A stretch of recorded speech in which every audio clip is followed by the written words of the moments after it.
5.7 V8 Tundras are insanely reliable. I'll include a link to the Ford here in Ogden's website in the description down below that's providing us with this Tundra. If you have any questions, need any help, just ask for Dominic. Let's get right into it.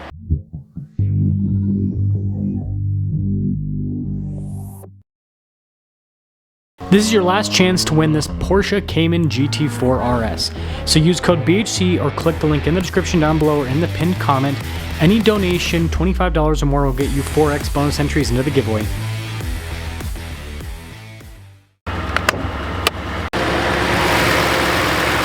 Powering this is the tried and true 5.7 liter V8 that goes through a 6-speed automatic, producing 381 horsepower, 401 pound-feet of torque. And this truck has 171,000 miles, and well, the engine still running strong. If you want more straight to the point reviews like this, make sure you subscribe. Now I will say, most vehicles that I review that have over 100,000 miles, the hoods kind of feel flimsy. This thing still feels solid and well built when you close it. Now obviously you do have a little bit of fade there on the lights. I mean, that's going to happen to any vehicle. You can clean it, obviously. Same thing with the fog lights at the bottom. And judging by the setup in the back, this truck was likely used for work, so this is going to be something that's not in the best condition based on the use. Now this one has these upgraded tires and wheels, 275 by 65 by 18. I think it's a nice setup, and it looks like the truck was actually lifted too, which I always recommend, like, not to lift a vehicle if you want the best long-term reliability on the suspension. Stock suspension is always best. But either way, we'll see how it drives, and it does give it a nice stance, and you could definitely fit bigger tires. And I'm wondering if this had bigger tires and the owner put smaller tires on it before they traded it in. I kind of think that's probably the case. Now you guys obviously see the whole rack setup here, so this thing was probably hauling quite a bit of weight in its lifetime. But that's not a problem at all, because these V8 Tundras still had leaf springs. Again, simple engine, simple suspension. I'm actually pretty impressed at the condition of the bed. Obviously it's a little bit dirty from trees and stuff, blowing stuff into it, but yeah, not bad at all. And there's a few little scuffs here and there on the exterior, but overall, I mean, I will say the previous owner actually did a pretty good job with it. And the interior is actually very impressive. So, very durable trim throughout, and you can see it looks basically brand new, which is pretty impressive. I mean, there's a little bit of scuffing there. But look at these seats. I mean, this is fantastic with how nice these look with almost 200,000 miles.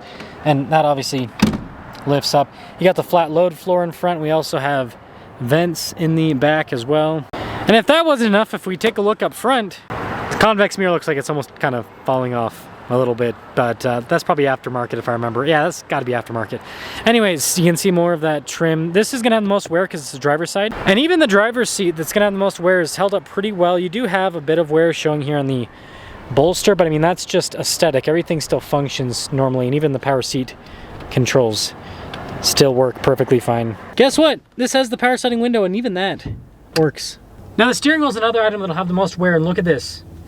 Could you tell me the difference between this and a brand new one? I mean, I guess you got little chips here and there, but chips aside, I mean, the trim on the outside has held up exceptionally well, so that's actually really impressive.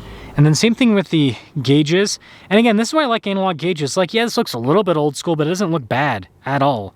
I think this is going to do very well long term. And you can see, again, 171,000 miles. Now, I do gotta say, I did have to crank this for about 30-ish seconds in like several intervals to get it to start up. It initially kind of just did the chirp, chirp, chirp, chirp, chirp. And I did that a couple times, and then on the third time it finally started up. So, nice thing about having an old school key fob is that you can actually do that. Ah, that backup camera, not too bad. Anyways, look at all this. I mean, all the trim looks nice. Same thing on the climate controls, the shifter. This still feels rock solid. Not gonna do it too many times. But yeah, I mean, I'm impressed. I reviewed that Sequoia SR5 last year, and that impressed me as well with just how well this stuff holds up. Got a little sunglass holder up top too. Now let's talk about resale. This is a 2018, 171,000 miles roughly. It's still worth about $20,000. I mean, brand new, an SR5 Tundra 2018. What was that, like a $35,000, $40,000 truck? So that's pretty impressive resale considering, you know, how many miles this has and how old it is at this point, but let's take it out. So let's set off. And to tell you the truth, I was this close to not doing this review when I first started cranking it and it wasn't turning over. And I was like, you know what? This might be the first, that would have literally been the first time ever for me that a Toyota did not start up. I was like, man, a Toyota not actually, because it doesn't matter like how long the vehicles have sat on the dealer lots, and I know it happens obviously, but it's never happened with me, as many Toyotas as I've reviewed over the years. But yeah, it again, third time's a charm. I did it the first time and it was like da da da da, it just kept stuttering, nothing. Did it the second time, same thing, and the third time it stuttered for a minute and then it finally fired up, turned over, fired up, and I was like, yes, the Toyota review is happening, and my good luck with Toyotas has continued. Now I will say, despite the modifications and everything, like, I'm not a fan of lift kits. You guys know that if you watch the channel. Like, anytime I modify my personal vehicles, all I do is I go for the biggest possible tire that'll fit with stock suspension. I'm just not a lift person. But it actually drives pretty darn well. And I think it's a testament to how well Toyota designs their vehicles for longevity. It's like, even if you kind of jack things up a little bit, they still drive. At least these old V8 Toyotas, right? And I guess I'm not trying to talk about this key thing too much.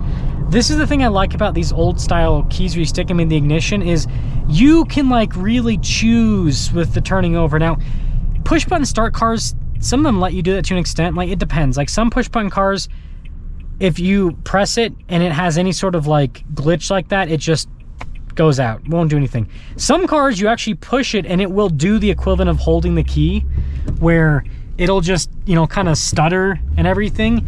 Then you have to push the button again. But I don't know, I kind of like the whole key thing with that. Kind of prefer it. It is obviously, you know, annoying every single time getting in, but you get used to it, you know? I think we just have too much luxury in today's world. We're too spoiled. Oh, I gotta have push button start and keyless entry and a big sunroof and just a lot. This drives well. I'm actually impressed. I thought this was gonna drive like complete crap because of the suspension, but it doesn't. It actually drives really well. It's like, it's smooth down the road. It's straight as an arrow. Not any struggle. I'm thinking this might have just had like a low battery voltage or something, is why it took so long to turn over. Because the engine's doing great.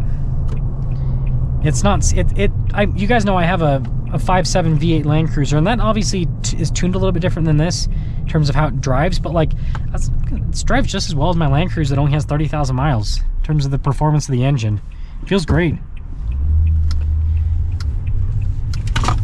Yeah, I am super impressed with this thing. And you're obviously gonna get horsepower loss over higher mileage. This thing still feels like it's got plenty of power.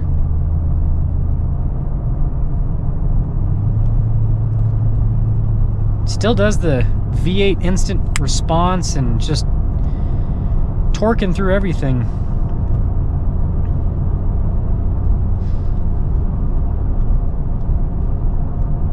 This is impressive.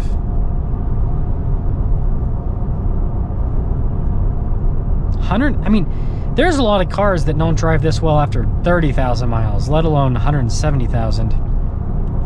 So, and you guys want, and this is the thing that's funny, is like, I obviously own 2 Toyota product right now, and I always get crap from people like, oh, why do you went from owning all these American cars to Toyotas? It's like, well, I go and review cars, and I go and review used cars, and Toyota is the only brand that has yet to let me down in terms of reviews. Like I said, I've never had one not start up. This is like the worst, where I had to crank it 3 times.